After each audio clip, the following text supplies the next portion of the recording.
السلام عليكم ورحمه الله تعالى وبركاته. ان شاء الله كاملين تكونوا بخير وعلى خير. وانتم كتشوفوا معايا الطريقه ديال الفصاله ديال هذا الموديل اللي في الصوره. صراحه كيجي المهم زوين كما كتشوفوا معايا.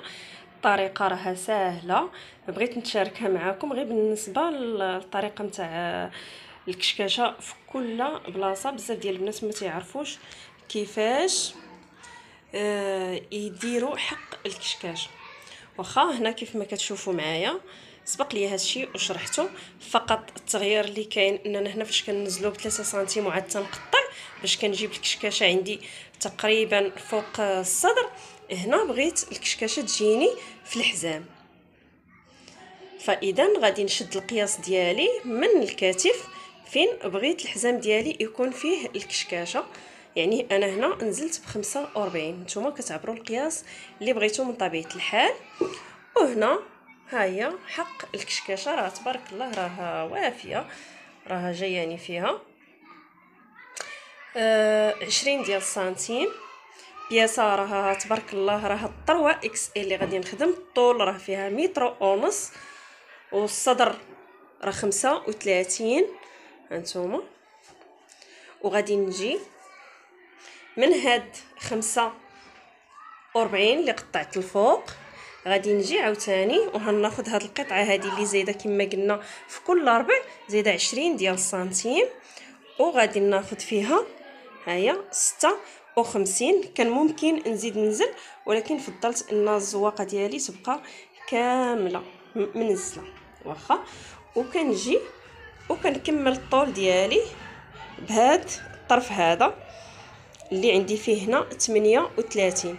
اذا هاد الطرف هذا اللي فيه 38 عندي فيه 2 متر، غادي نزيد طرف واحد اخر قدو، يعني هذا غادي يكون الكشكاشه من الامام وبحالو غادي نديرو كشكاشه للخلف. هذه هي الطريقه، راها سهله. وبالنسبه لهاد القطعه هذه ممكن اننا نستعملوها حتى هي في الكشكاشه نتاع الكمام، في حاله الا كانوا عندنا الكميمات بالكشكاشه.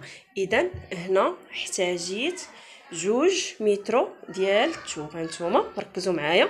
هنا احتاجيت 2 متر ديال الثوب، وغادي نزيد هاد القطعه عندي فيها 38.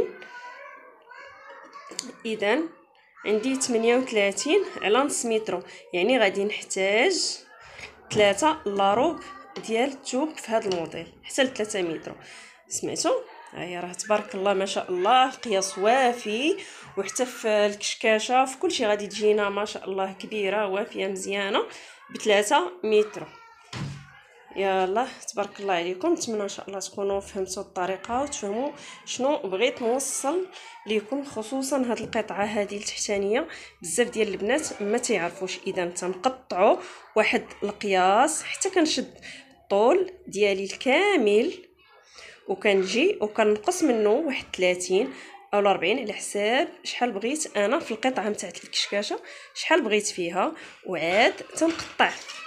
فاش تنقطع كنشد هاد القطعه هذه وكنزيد الطرف ديال الثوب بحالها، واحد كنخدمو للامام وواحد للخلف. يلا تبارك الله عليكم، كنتمنى انكم تكونوا استفدتوا وخديتوا فكره كيفاش انكم تفصلوا الكسيوات بهذه الطريقه. حاولوا ليا في راسكم بزاف بزاف بزاف، وما تنساونيش من الاشتراك، ديروا جيم الفيديو، وباي باي عليكم.